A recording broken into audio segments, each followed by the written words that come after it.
What is up, guys? The plane's here. Classic. Oh no! Oh, I didn't have it. not on. I didn't have it. I almost filmed without the mic.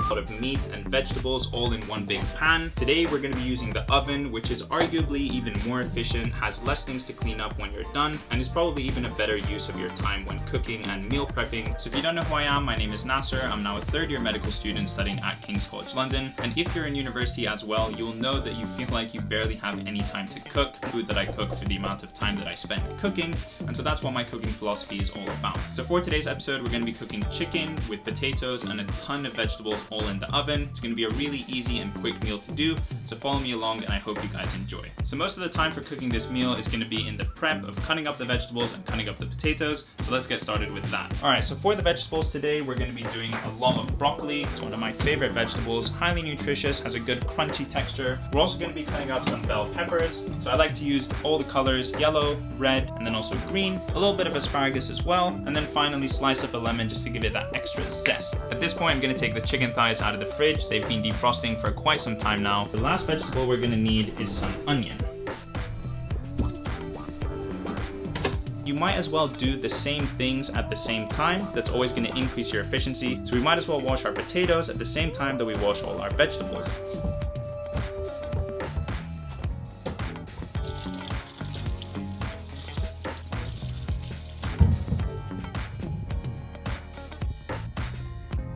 So here on the Medic channel, I like to promote efficiency as much as I can. So we're going to use the least amount of utensils as possible, the least amount of cooking things as possible. I'm going to prepare all of my pans, throw in some baking paper. Now it's time to cut up the vegetables. Alright, so let's start off with the broccoli. This is probably the easiest vegetable to take care of because once you've washed it, all you have to do is break off the stems and they're basically ready to go.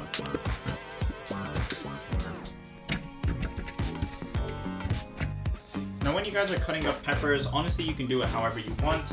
I tend to cut them in long thin strips just because I think that's the easiest and it's the most efficient use of my time when it comes to cutting and prepping vegetables. But if you prefer to do them in circles or whatever, that's totally fine too. Just gonna grab a bowl to get all of the trash that I'm accumulating and put it somewhere. So while I'm actually cooking and prepping my meals, I don't actually care if I make a mess anywhere because I know that at the end of my cook, I'm just gonna have 1, 2, 3 minute session where I wipe down all the counters, pick up anything that fell off of the floor, and that's about it. No matter how much mess you generate, it's not going to be that bad to clean up. So I'd rather do all the cleaning at the end in one big go instead of doing it all as I go along because that's just gonna waste a bunch of time.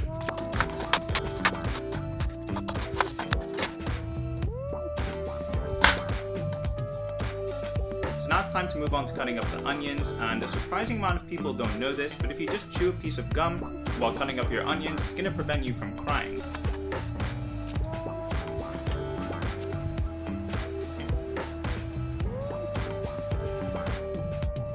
Alright, so now that all the vegetables done, let's move on to the chicken. If you've seen my previous videos, then you'll know that I don't really like to season my food, and that's just because it doesn't really make that much of a difference to me. I'm pretty sure all of my taste buds are dead. But anyways, chicken is something that I've sort of learned to season over time. So the way that I do this is actually really simple. I grab a Ziploc bag or one of these like sandwich bags, and then I fill it up with an arbitrary amount of spices and panko crumbs.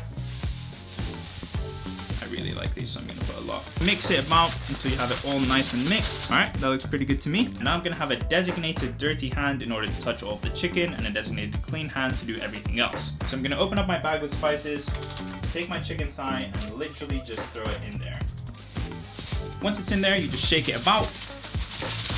Make sure that it gets all covered from all angles and sides. And there you have it. That's the easiest way to season your chicken or any other meat before you throw it in the oven. So once it's done, just take it out, plop it down on this big tray, and then move on to the next one.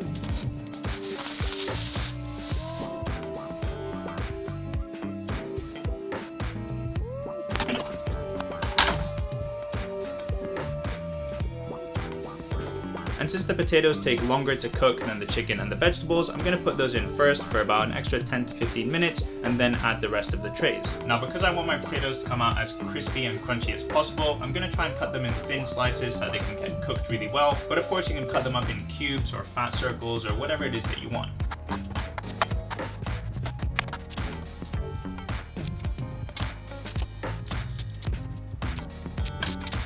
Also, I forgot to mention, but probably when you're cutting up all these potatoes is going to be a good time to turn on the oven.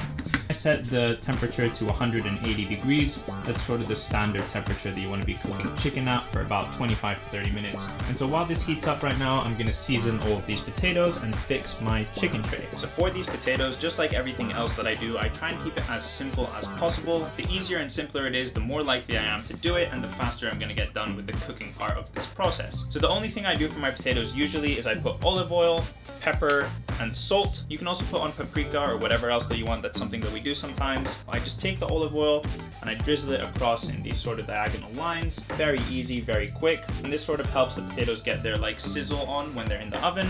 And then just a row of salting. I personally don't use salt in my food almost ever, but because my sister eats a bunch of these meals as well and she definitely loves her salt, I have to put it on. Then a quick round of pepper as well. So ideally you want to put these potato trays in about 10 to 15 minutes before the chicken trays, and that way they can get well sizzled and well crunchy as we want them. But ideally you want to flip them halfway through. Anyway, you heard the oven beep, it's time to put these in.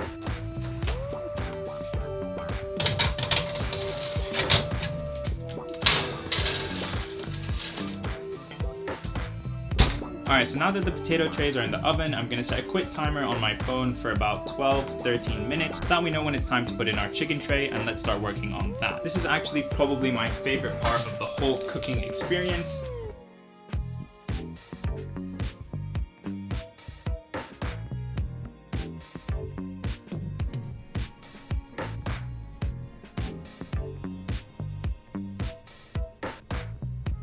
So yeah guys, that's basically it. That is the whole tray. Everything is on there, all the vegetables, all the chicken. Now it's time to put it in the oven.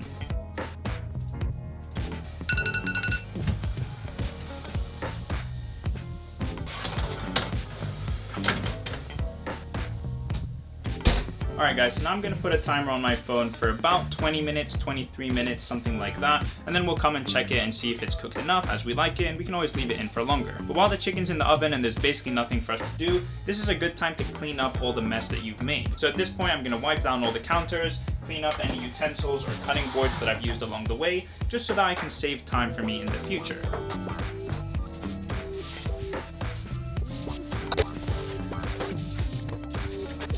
You see, it's actually really easy. The main cleaning up that you have to do with a cook like this is those big trays. And yeah, that's going to take me about 5 to 7 minutes later over here, getting rid of the grease and everything, but it's minimal cleanup for the amount of food that we're making.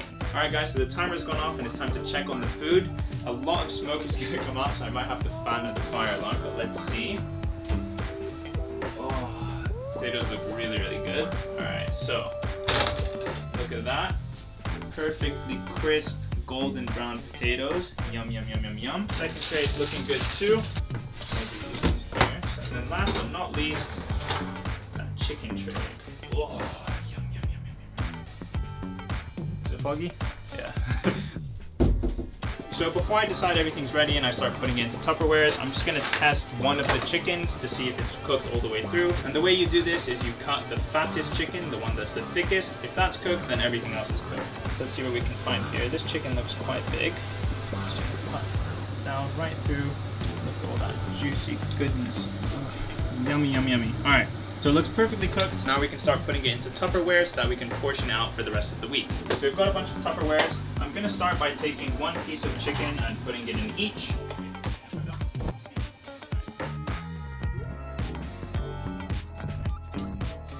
So yeah, basically this part is really simple. I'm just trying to like spread out equally all of the food that we've cooked across the different Tupperwares. Yeah.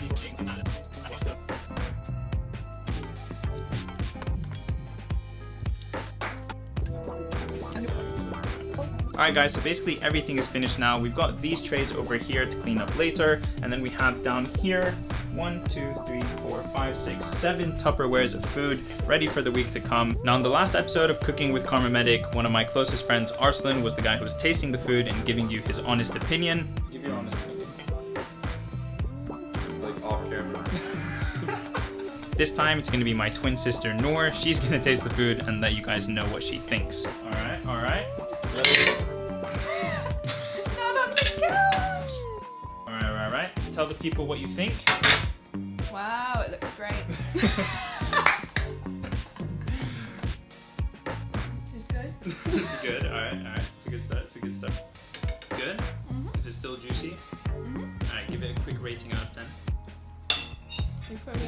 I give it a 7.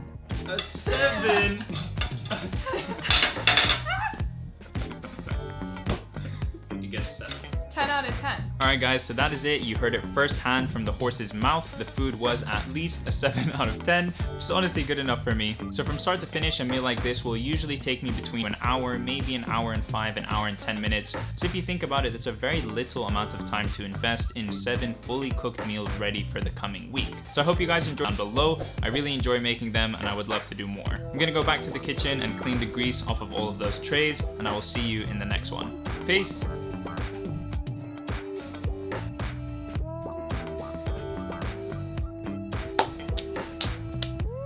Well done.